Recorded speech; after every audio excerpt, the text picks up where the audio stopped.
Ladies and gentlemen, welcome back to another episode of the Tech Guys Who Invest podcast, where each week we provide you with tips, tricks, strategies, and ways that you can leverage in your everyday life so that you can invest wisely and safely.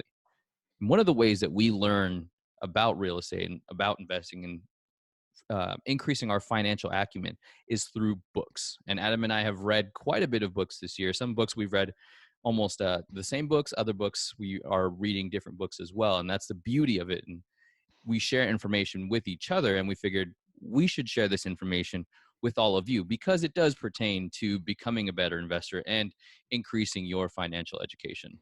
Yeah, it's so important to increase your knowledge and to continue to educate yourself. And one of my favorite ways to do that is books. And what Kevin and I will be talking about is some key takeaways we've pulled out of what we've read for 2019. And we'll be looking forward to applying those in 2020. So this is a great sort of look back on what we read for 2019. And it makes us excited for what's coming in 2020 and how we can apply some of those lessons. So Now, I was going to ask you, why do you like books so much? that's a good question. I really like the tangible nature of paper books a lot. I enjoy it. There's something kind of calming and relaxing to me about it. Cathartic about it, yeah. Yeah, I mean, I just really enjoy that. But nowadays, as busy as I am, I find myself relying a lot more on Audible and listening to books while I'm driving or doing some activity that just kind of takes time. Yeah, if you're As a doing an way I errand. value. Yeah, Right. That's what I do definitely. too. Commuting, I'll either listen to a podcast or a book, and usually I change them up. And that allows me to get through quite a few books. So I always have a paper book going and an Audible book going. And Nice. then for Audible, if I really like the book enough to where I consider it a reference, I'll buy the book. I also use my library a ton. I get things from the library. And then again, if it's one of those that I really feel like I need it for a reference so I can highlight it or mark it up, then I'll just buy one. Yeah, I like that approach as well. What was the top book you read in 2019, Kevin, and what are some takeaways from it? The top book, I would say, as far as investing, the most eye-opening one was Fake, I would say, by Robert Kiyosaki. And to be 100% frank, there are a lot of things in there that feel like he is repeating, almost like he is going on a rant. But once you kind of dig through that, the key points that he repeats through the book, he does talk about a lot of points that people, I think about, but nobody's really saying. And the biggest point is the education system is pretty much failing us from a financial education perspective. Did you read that in paper form or did you listen to it? How did you take that book?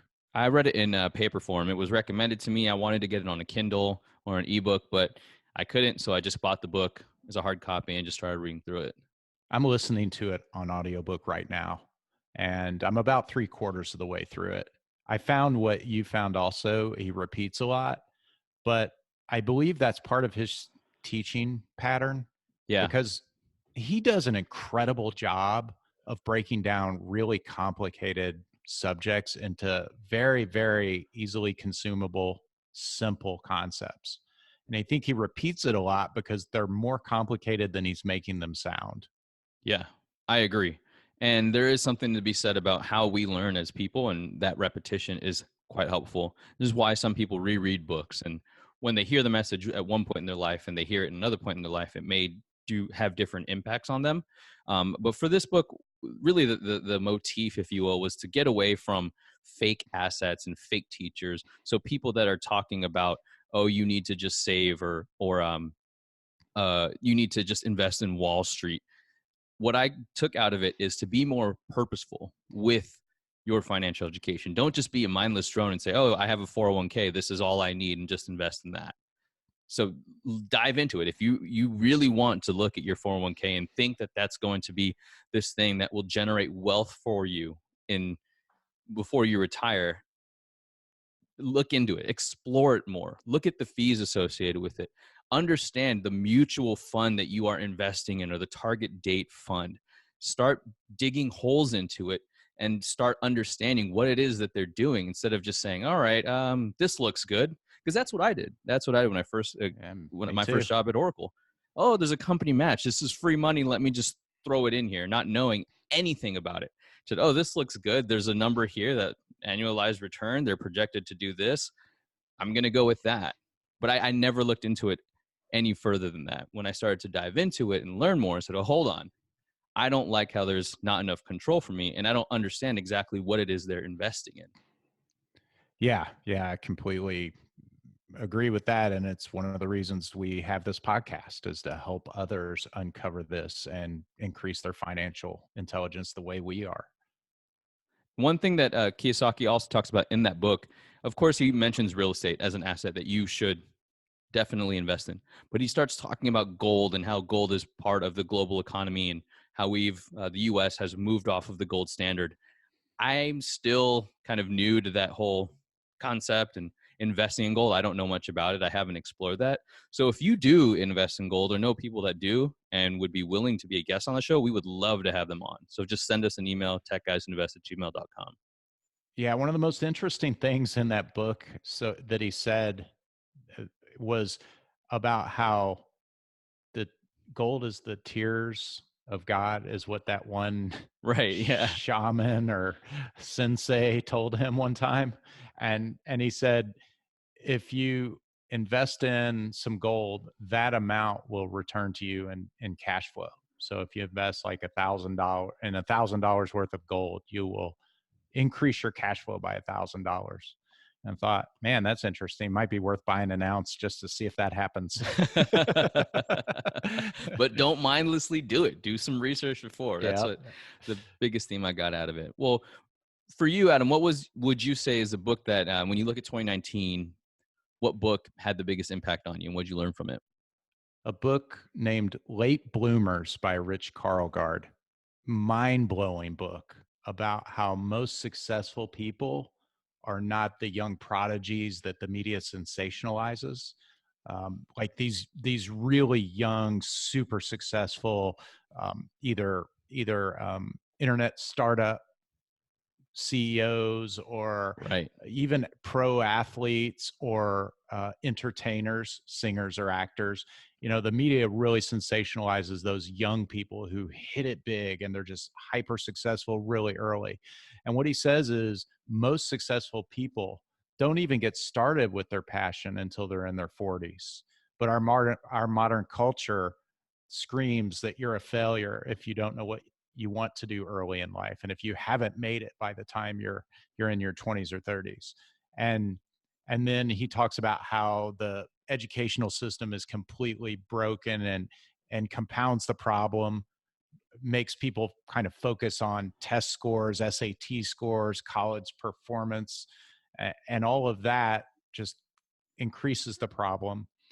And then he said a lot of people, but they kind of get beat down by the time they're in their 40s, and they believe they're failures if they're not extremely successful at a young age. And so they don't try to pursue their passion. They never discover their true creativity and the area where they can be majorly successful. And he says that's a tragedy. And then he uses brain science and modern psychology to explain how the brain develops throughout your life. And the part of your brain that's responsible for you being like an entrepreneurial leader and a creative success doesn't even grow until you're later in life. So if you're in your 40s and you haven't discovered your passion yet, it's not too late at all. And I love this book because I'm a late bloomer, big time. And I've never read anything that told me that's okay, man. Because you're blooming late doesn't mean you've missed the boat here. There's still time. You're coming into your own right now. And I feel like I am actually right now. This book couldn't have resonated with me anymore. I mean, it blew my mind.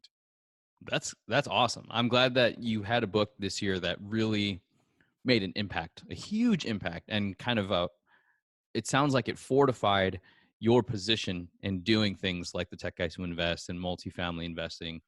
And that's what's great about books is you read something and it just feels like the universe is calling you. If you want, at least an experience that I've had when you read a book that's life changing, you're like, holy crap, this is This is everything that I've been thinking put into this Yeah. package. And someone, it's not just me, someone else feels this or thinks this. Right.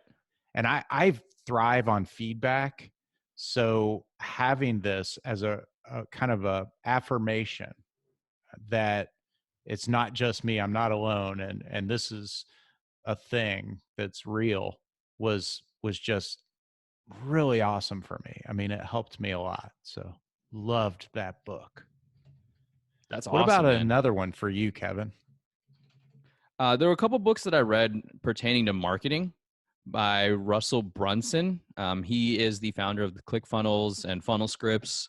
He has a whole software organization, but the idea of it is to the two books that I read were .com Secrets and Expert Secrets, and it was really eye-opening because it breaks down the psychology of marketing and different techniques you can use to be a better marketer. And when I thought about investing, marketing is huge, right? So It's important. probably one of the emphasized things that, or the key things that you can do to scale your business is through marketing. Yeah. Like direct mail is harder to scale than say digital marketing. It's just kind of the nature of the beast. And what I took from these marketing books is that your message is hugely important. There's a power of words in there. So the way you describe an opportunity to an investor, the way you approach letting somebody know that you're hoping to buy, you got to find a way to stand out, grab their attention early on. I know that there are a lot of us that don't like those clickbaity titles, but they work. I had to get over that hump thinking like, oh, this sounds just so sleazy, if you will, kind of thing. But there is science behind it, and that ultimately is you just want to draw somebody's attention. And if you're trying to raise capital, right, being able to just get somebody's attention to say, "Hey, I have something to share if you're interested," and that type of thing was cool for me to realize. And finding your voice as a marketer is similar to finding your investor identity. It does take time. It takes you trying things, learning new things. So I like that parallel that I drew from the marketing as well as my investing journey. Awesome. Yeah, that's cool. Marketing is so important, and I didn't realize just how important that was until I started to get into this as a business and treat it as a business. And once you do, you start to realize that marketing is just crucial. Another book that I read was Real Estate Without Renters by Kevin Shortle. And that was, he was a guest on our show. I can't remember the exact episode, but we'll put that in the show notes. And that was interesting because that really opened my eyes to other ways that you can be a note investor through things like seller financing or getting creative with real estate. When I first learned about note investing, the path that I learned was you get in touch with asset managers, people who have loans that they just want to get rid of, whether it's a big bank, a local credit union, other investors. You're looking at spreadsheets and say, hey, I want to make an offer on these ones. That seems to be kind of the trend that a lot of people follow.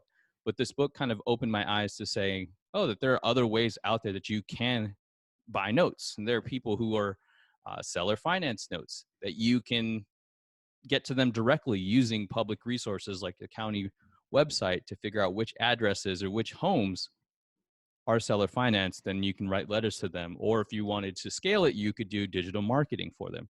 So it's really interesting to see how you read one thing and it feels like a silo, like a book feels like a silo at a certain point. And then you read something else, and then you take something from that book and it starts to meld together, and you're thinking, oh, I learned this. This can be applied to this, and then put them together. It's really interesting how that works for me. Okay, so that's a great segue into a few books I read. I had the same experience with these books about wealth mindset coming from these hyper successful wealthy people like T. Harv Eker and Jim Rohn and guys like that, right? Mm-hmm. So I reread Secrets of a Millionaire Mind by T. Harv Eker. I'm going to reread that at least once a year for indefinitely because it's just a foundational book. If you're listening and you haven't read it, I highly recommend it. They've got it at the library. Check it out. But that book and the things he describes in there, if you've never read that before, you're thinking, oh my gosh, this is just like out there fluff. just by thinking about things and visualizing them and saying them, it's not going to just make things come true. But then you start to experience it and you realize, oh my gosh, this is real. And then I read a book this year called The Go-Giver by Berg and Mann. Yep. Basically, the key to abundant wealth and success is selfless giving. And to be a good giver, you need to be a good receiver. To give, you will receive. Receive, and you can give more. It was really cool. I love the way they tied it in the end, is like this whole symbiotic relationship between giving and receiving. And it's pretty awesome, pretty profound, but it's a lot of the same things that Harv Eker was talking about in his book. And then I read the 12 Pillars by Jim Rohn, and it has his 12 pillars of success. And there's a lot of the same themes repeated in all of those. So pretty cool. Nice. I love, like I said, how things come together. And That's it's like, awesome. oh, now I'm starting to see the bigger picture. Yeah. Yeah. Really neat. And then, so I read a really, really interesting book early in the year, The Creature from Jekyll Island by G. Did Edward you Griffin. got through the whole thing? I got through the Oh, whole wow. thing. So in the middle, it starts getting hard to get through it because he's on a rant, Um, but I forced myself to push through, and I'm glad I did, because I've told a few people this. If you feel like giving up, just turn to the end. Like, read the first 3 or 4 chapters, read the last 3 or 4 chapters. If you feel like you can't get through the middle, it's probably okay. But essentially, the Federal Reserve is completely rigged. The uber powerful and wealthy run the world economy. The economic leaders are more powerful than anyone in the world, including the leaders of countries, and they control the world. It's mind blowing. It totally sounds like a conspiracy theory, but I believe it. Right. That's what I thought too. It blew my mind to know that the Federal Reserve isn't a federal entity like the FBI or something. It was like, wait, what? And It's then, crazy. yeah, it's just a bunch of rich guys that got together on a retreat and said, how can we basically make sure that the money stays in our hands? Yeah. And we're talking the ultra rich elite, the top guys. Um, so they pretty much do control things behind the scenes. And since reading it, I've seen evidence of it, and things before that didn't stand out to me now do. And I realize that there's truth in what he wrote. Yeah, I got to get through that. I was at that point, like you said, it's like, okay, it's getting really dry. I think it's a dense book to read, It is. but it is really interesting when you think about challenging your perception of what you thought the Federal Reserve was. Yeah. So another book I read that wasn't about investing per se, but really gave me insight and is making me more successful is Emotional Intelligence by Daniel Goleman. So this book was really cool. It talked about the brain science behind emotional intelligence, what emotional intelligence really is, and the skills of it. So he describes all that, lays it all out, what it can do for you, and how being smart isn't really just about IQ like people thought in the past. It's a lot about how you can control your emotions. And this is probably my biggest takeaway from the book. Intelligence can be grown like a muscle. It's not fixed. I like And that. that's huge. I like that a lot. Yeah, gives people like me hope. I'm not always going to be dumb. So yeah, it was an awesome book. I really really enjoyed it. And again, it parts of it could be dry because he does talk about modern psychology and brain science, but if you're the type of person that finds that interesting, it's fascinating. If you're not, you can kind of speed through some of those parts and get to the pieces where he explains just how powerful emotional intelligence is. Sure. So, what are some books that you're looking forward to reading next year, Ooh, or the man. 2020 rather? Yeah, good one. So I am I am planning to get through Fake in 2020.